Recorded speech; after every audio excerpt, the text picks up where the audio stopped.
Hello, Rick. Very nice to meet you. Nice to meet you as well. It's the first word I've read about you was that you are the New York drum monster. Is this the English also nickname for you? I got so many nicknames. Okay. People call me Bear. People call me Big Rick. People call me Monster. All kind of stuff. But you are a real New York kid, so to say, yeah. or in the scene, and you are the drummer of Earl Greyhound. Right. But we are also interested in your history a little bit, because also your music of Earl Greyhound is, how should I say, from the past to today so far. Can you please first describe a little bit how did you came to your drums and to your musical inspiration? When I was very, very young, probably like 2 years old, I just started banging on pots and pans and shoe boxes. I used to go in my mother's closet and take all of her shoes out and take the boxes, turn them upside down and play them like drum sets. And then my grandmother bought me a toy drum kit, and I played that until I beat it up. And then my father got me, I asked for another kit, like a serious drum kit. I was around 6 then. And he bought me a toy kit, and I was really, really upset. And I threw it down the stairs and stomped it and broke it. And then he took me out that day and got me a really nice Ludwig drum set. And that was my first really serious drum set. So, that was my first kit, pretty much, my first professional kit.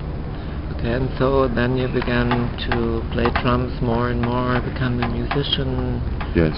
My father, he had an extensive record collection, and he showed me how to handle the vinyl, take it out of the case, put it back, and in our house, he had this really nice stereo set, and he just let me use it, and he put a speaker on that side, speaker on that side, and I sat in between the two speakers, and he showed me all the different styles of music: jazz, soul, funk, rock, even classical, and I would just try to play drums too.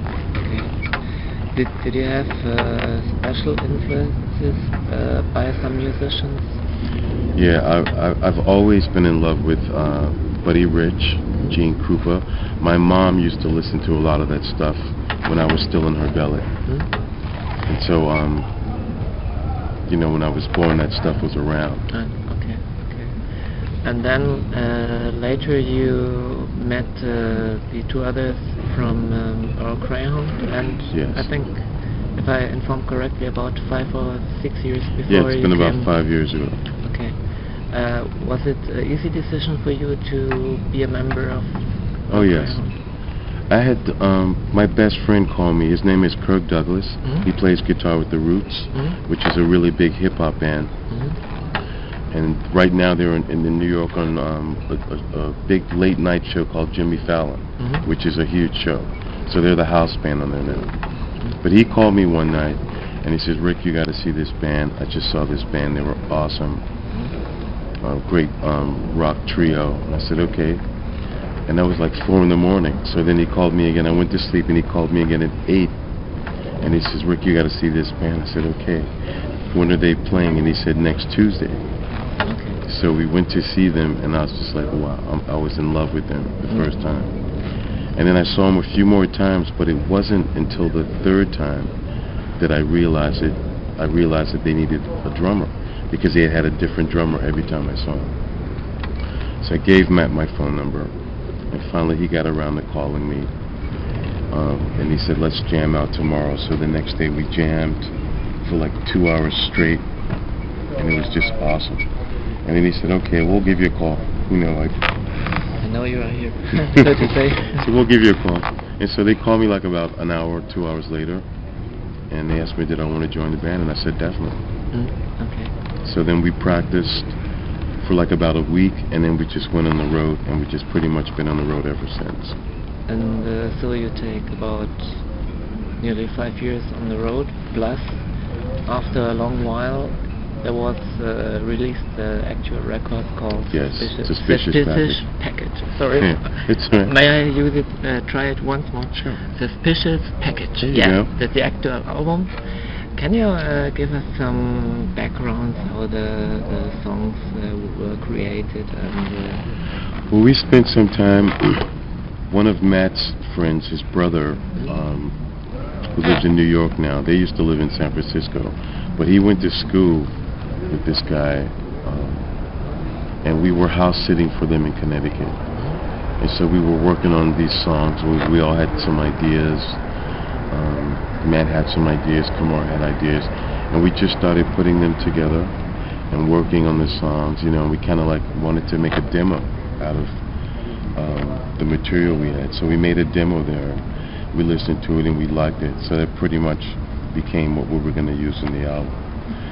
It was like 13 songs. So we took 3 of the songs and we put them on a EP that will be released sometime in October, November. Okay. And is there one song on the record where you say, okay, for me, technical, it's the most difficult to play because there the drums are, or is everything in the blood and you play? Yeah, everything's pretty much in the blood, you know. It's definitely like, you know, something that we took our time with, and it developed, and we listened to it, and it was there. But we just kept building on it, you know, like a foundation. We had the foundation, so we just kept building from the foundation. Okay. Your music style is, on the one side, very special. On the one side, very. I don't know if I can say it correctly. If I say traditional. What do you think?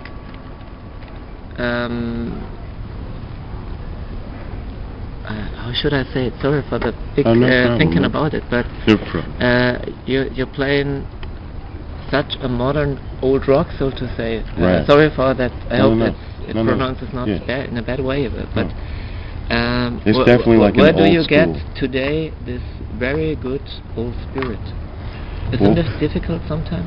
It had a lot to do with my musical upbringing, listening to all of these, you know, like Elvin Jones and Buddy Rich and Gene Krupa and Lenny White and Tony Williams, all of these great drummers, and they all have this tone that you never forget. You know, it's just like even today we listen to the old records because they remind us of special moments. Well, when I listen to records, you know, that I grew up playing with, that tone is still in my heart and in my mind, and I try to carry it on, you know, with what I'm doing. So it's definitely like there's like a traditional old school style in my playing, definitely. I think for a creative musician it's very fun. You make music like you don't have the pressure to produce a 3-minute single song, so to say. But could there be a great difference between the record songs and the versions on stage, because you can improve like you want? They're different. Improvise? Yeah, you can improvise, sure. Sorry, not improve, improvise. Sorry. Yeah, and definitely for me, I'm one of those people, I get bored really fast. So if you come to see us tonight, tomorrow, and the next night, I'm going to be playing the songs different every time, you know? And it's just like you said, improvisation, which really is, it was done a lot with jazz musicians. So you listen to those jazz records, and those guys are never playing the songs the same. They're always playing it different. Are there any plans or chances for the fans and the fans in the future to buy perhaps one time a live record from this? We have a live record that we did at this school in New York. It's a school called the Calhoun School. It's in New York on the Upper West Side, and we did a live concert there. God, I think it's been about 2 years now. A year, 2 years. But that's going to be released in October as well. Okay, and for those who do not know you at the moment, where can they find in the internet your website, perhaps, please? Well, it's Earl Greyhound, MySpace, earlgreyhound.com. Earl Greyhound, Facebook. That's pretty much it. So I say thank you very much. Thank you very much. It's a pleasure. I'm really glad to see your show tonight. It's my first time to see it. Great. But I think it would not be the last time that you have been here in Switzerland or in Europe to... Hopefully this is just the beginning. Perhaps the last question. What do you think... are you having more at the moment your fans seen in Europe, or are there more in the US? I would have to say Europe. It's just a whole nother thing going on over here, you know. I don't want to say anything negative about, because we do have a lot of fans in the States, but I mean, this should not sound that this one are better than that one. It's right. Only for the scene or for the... Yeah, this has been kind of shocking here. Like, a lot of people have been coming to the shows, you know, and totally surprised us, you know, because we didn't know that the shows would be so packed right away, you know. We thought it would be like a gradual building like it was in the States, but a lot of people know us here. And I met a guy from Mexico last night, and he said he just spoke to his friends, you know, on Skype, and he said that they all were jealous because he was coming to a show. But we have to go and play in Mexico now. Cool. Yeah, but this is great here. Europe is awesome. And when I first got into this band, I wanted to come over here, but, you know, we have to take it. It's a gradual process, yeah, step by step. So I'm really happy to be here, and we totally love Europe and the European fans. So, yeah. So to say, keep on rocking and stay tuned.